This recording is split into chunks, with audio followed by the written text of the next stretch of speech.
বলেছি আপনাদের, আপনারা নিশ্চয়ই দেখেছেন যে আমরা এটাতে খুব উদ্বিগ্ন, কনসার্ন।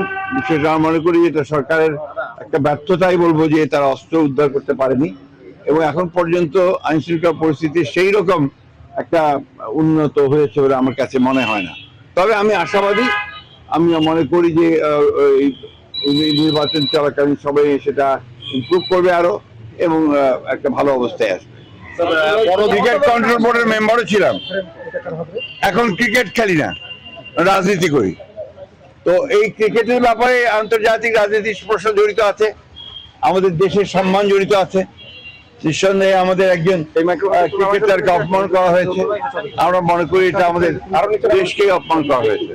সেই ক্ষেত্রে আমি মনে করি ক্রিকেট কন্ট্রোল বোর্ডের যে সিদ্ধান্ত, সেই সিদ্ধান্তের সঙ্গে আমরা একমত, কিন্তু একই সঙ্গে আবার এটাও মনে করি যে ছোটখাটো বিষয়গুলো নিয়ে অল্প জনের মধ্যেই সমাধান করাই হচ্ছে বেটার।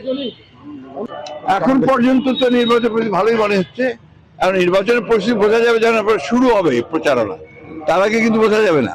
এখন তো আপনার সবাই গিয়ে যার সাংগঠনিক ব্যাপারগুলো গোছাচ্ছে, আপনার মনোনয়নের ব্যাপারগুলো গোছাচ্ছে। নির্বাচনের প্রকৃত অবস্থা আপনি বুঝতে পারবেন যখন এর প্রচার শুরু হবে। কমিটমেন্ট আছে, আমরা তিস্তা, পদ্মা এবং অভিন্ন নদী যতগুলো আছে সেগুলো সবগুলোর ব্যাপারেই আমরা ভারতের সঙ্গে আমরা এনগেজ করব, এবং আমরা তাদের কাছ থেকে পানি হিস্সা আদায় করবো। না, এটা তো একটা দেশের যে মিউচুয়াল রেসপেক্ট, আপনার পারস্পরিক যে আপনার সম্মান, সেটা রেখে সব রকমের আমার দাবি আমি আদায় করার চেষ্টা করবো। কিন্তু তারা যে বিরূপ আচরণ করছে এই ক্ষেত্রে না, আমরা যদি আপনার তাদের সঙ্গে ঠিক সঠিকভাবে ডিপ্লোম্যাটিক আচরণ করতে পারি, তাহলে তাদেরও বিরূপ আচরণ কমে যাবে।